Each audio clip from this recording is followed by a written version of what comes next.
student. We had encampments for one day before, within like a few hours, administration called in the riot police. They came in with their batons. There was like 75 of them or something like that. But after that, that kind of spurred a lot of rallies on Fordham's Rose Hill campus, which is really empowering to see because our student body is not super politically or socially active generally, but it's cool to see when like one thing leads to another and the movement gains momentum. But yeah, our SJP, a few years ago, they were like banned from meeting on campus. So they have been kind of meeting underground and planning a lot of the protests that were happening at my school. And they're actually they've been like in a lot of lawsuits, just like fighting the school for. Students for Justice in Palestine. Sorry, I should have prefaced that. But yeah, they've been like, I think, winning the lawsuits, but still SJP has not been like reinstated as a club or a recognized group at Fordham. So that's kind of what the fight is looking like right now. Thank you.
Anthony always wants me to come up because it's the 100th year of the War Resisters League.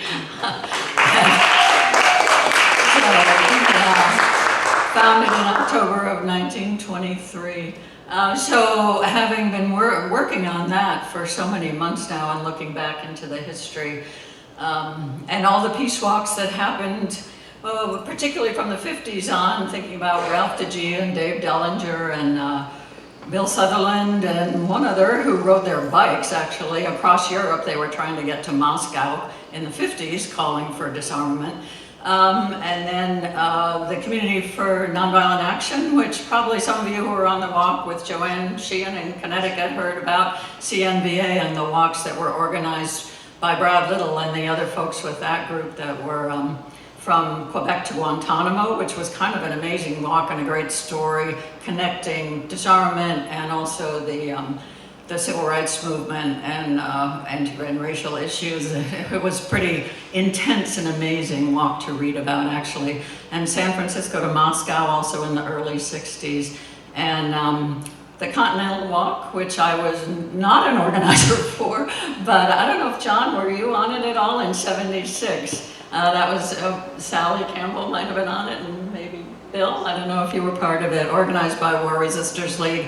The Continental Walk for Disarmament and Social Justice, also connecting all of the issues. And that one, pretty small group or solid group of walkers walked all the way, and a lot of feeder marches came in. And I sort of feel like apologizing to Vets for Peace. It's great that they organized this, and I know early on there was outreach to War Resisters League and other groups hoping we could build a bigger coalition to get this going, but times are what they are, and somehow that didn't come together, but I'm so glad that you all went forward with it. And Joanne came through in the New England. Joanne Sheehan is with New England War Resisters League, and I know she was part of the early walk there and helped out a lot. And she was one of the organizers for the Continental Walk in 76. So anyway, just thinking about all these steps. So all of us and so many others have taken over the years.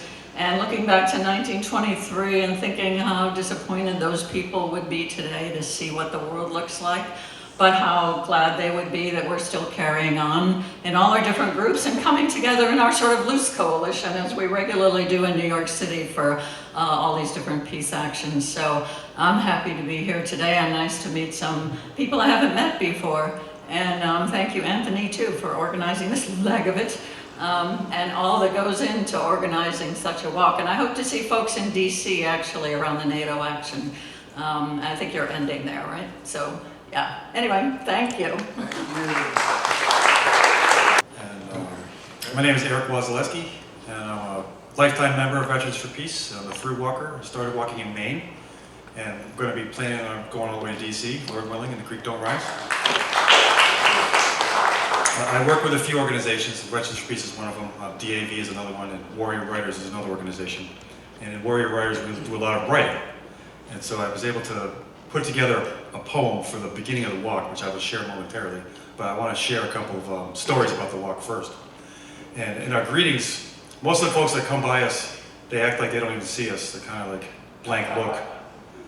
And a lot of folks come by and they've got their thumbs up, and they're honking their horn, and it feels good when the folks come by honking their horn.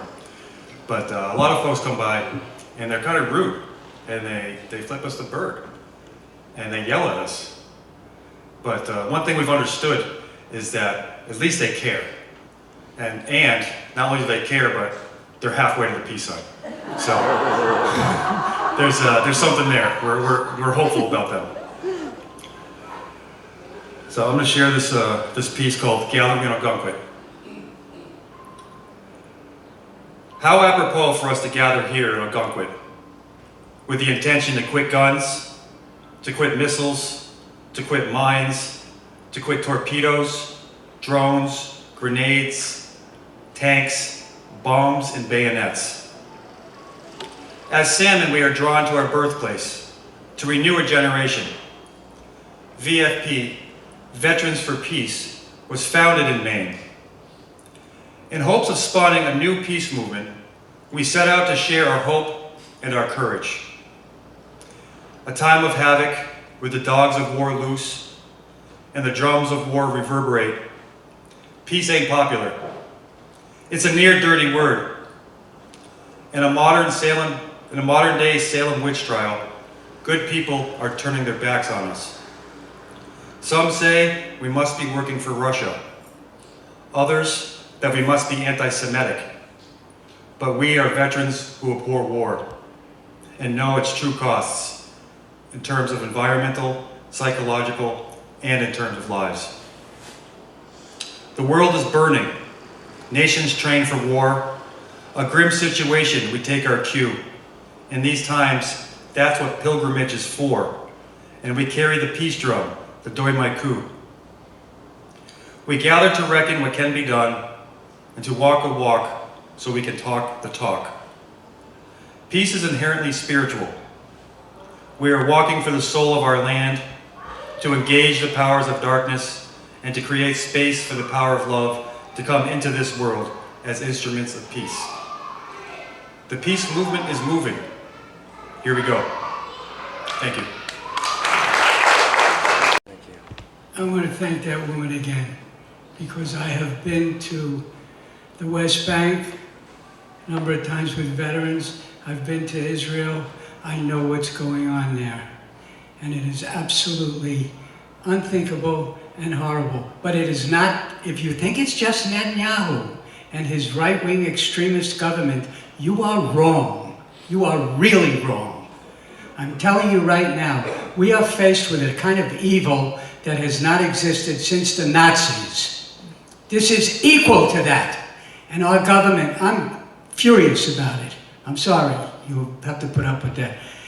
I want to thank you in a minute for being here, but our government is supporting that evil. So we are living in the face. We are walking for truth. We are walking for peace.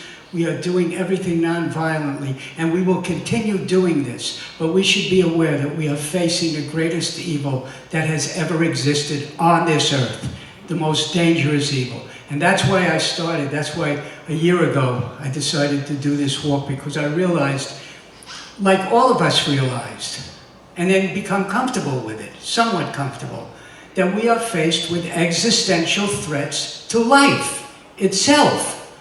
Real existential threats. Not sky in a pie that the sky is falling, not that, but something very real. And that was the threat of nuclear war, which NATO and the US has brought ever closer to us. And the threat of climate destruction, which we're going like this, you know, and the downward slope is increasing.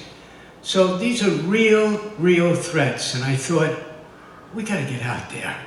We got to get out there to see the people, to interact with people about this. And Veterans for Peace has a philosophy, a political philosophy that encompasses all of it. We talk about peace at home and peace abroad. We talk about the connections, and we can see the connection between the violence we export overseas and what we have here with the mass shootings every day that happen every single day. So we wanted to get out there with this truth and meet other people, which we have, and it's been incredible. As we walk down from Oconquit in different places, almost on a daily basis, events in the evening, and we met other people who were so grateful that here were veterans who were part of this war machine, who were standing up for something. Standing up for something that they all believed in. So that was my motivation, or that was our motivation. I have to include my wife, Ellen Davidson, because this would not be happening without her. Yeah, we should do that. Those of you that know Ellen and know how significant she is to Veterans for Peace and all the things she's been involved with for years can appreciate that, as I do. But then October 7th happened, and a response and everything that has followed. And we realized that that had to be at the forefront. Okay, the existential threats are still there, they haven't gone away, but this represents everything that we are opposed to. So someone said before that, yeah, we're walking so we can say, not in our name. None of this is happening in our name. And that in itself is important. That in itself means something. And I gotta thank every one of you, because I know that that's what you stand for. That's what you've been standing for.